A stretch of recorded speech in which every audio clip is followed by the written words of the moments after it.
বিসমিল্লাহির রহমানির রহিম। বন্ধুরা, দেখতে পাচ্ছেন আমি মসজিদের জায়নামাজের চট খাচ্ছি।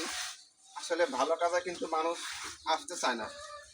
এই কাজটি করবার জন্য এক ব্যক্তি আসলে অনেক সময় মানুষকে খুঁজছিল। তো আমি জিজ্ঞেস করলাম আসলে হয়েছে থেকে, তিনি বললো আসলে মসজিদের চটগুলো খাসতে হবে। তো আসলে ভালো জিনিসগুলো মানুষ দেখতেও চায় না, কমেন্টও করে না, শেয়ারও করে না। দেখুন আমরা আসলে চা স্টলে বসে অনেক মানুষ সময় কাটাচ্ছিল। বন্ধুরা, আসলে ভালো কাজটির জন্য কেউ আসছিল না। তো বন্ধুরা, সময় তো কখন আমাদেরকে শেষ হয়ে যাবে। আসলে পবিত্রতার মাধ্যমে যদি আমরা কিছু নেক আমল করতে পারি, সৃষ্টিকর্তার কাছে অবশ্যই জবাবদিহি করতে পারবো। আপনারা অনেক যুবককে আমি জিজ্ঞেস করেছি আসলে রোজার জন্য কিন্তু তারা প্রস্তুতি নিচ্ছে।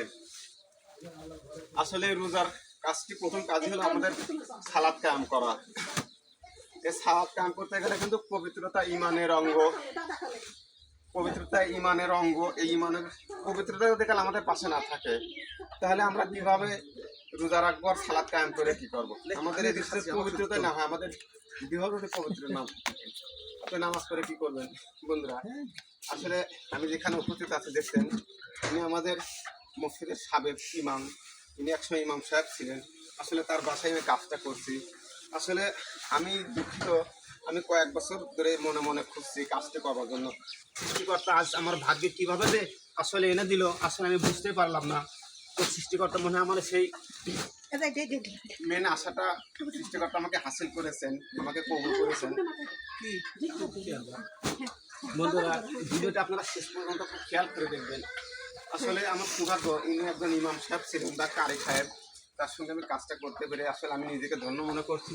কেননা ইনি সৃষ্টিকর্তার কাছে ফরিয়াদ করলে আমার মনে হয় অবশ্যই ভালো হবে। কেননা যদি আমাদের শিক্ষা প্রতিষ্ঠানে কোনো একজন ভালো ছাত্র দরখাস্ত করে, ওই দরখাস্তটা কিন্তু প্রধান শিক্ষক অতি দ্রুত গ্রহণ করে। তো যেহেতু ইনি একজন ইমাম সাহেব, তার সঙ্গে কাজ করতে পেরে আমি অনেক ধন্য।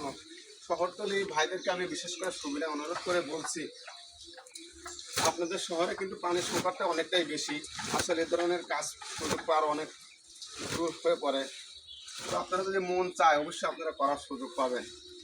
আর সকল যুবক ভাইদেরকে আমি বলছি, এই ধরনের ভালো কাজ বা ইসলাম প্রচার করার ক্ষেত্রে আপনারা পাশে থাকবেন। আসলে আমাকে সৃষ্টিকর্তা বিবেক দিয়েছেন ভালো কাজ করবার জন্য, মন্দ কাজ থেকে বিরত থাকার জন্য। যদি এর সাথে ভালো মন্দ বিচার বিশ্লেষণ না করি, তারা সৃষ্টিকর্তা তো আপনাকে জ্ঞান দিয়েছেন, তিনি তো আপনার কাছ থেকে হিসাব নিয়েন। মন্দ কাজ থেকে দূরে থেকে সর্বক্ষণ ভালো কাজে লিপ্ত থাকুন। বন্ধুরা, এই আশাবাদী ব্যক্ত করে আমার কথাগুলো শেষ করছি। আপনারা ভিডিওটি অপর ভাই জানবার জন্য বা করার জন্য অবশ্যই শেয়ার করে দিবেন। এতে আল্লাহ তাআলা আপনাকেও নেকি দিবে, আপনার আঙ্গুলে কোনো ক্ষতি হবে না। ধন্যবাদ বন্ধুরা।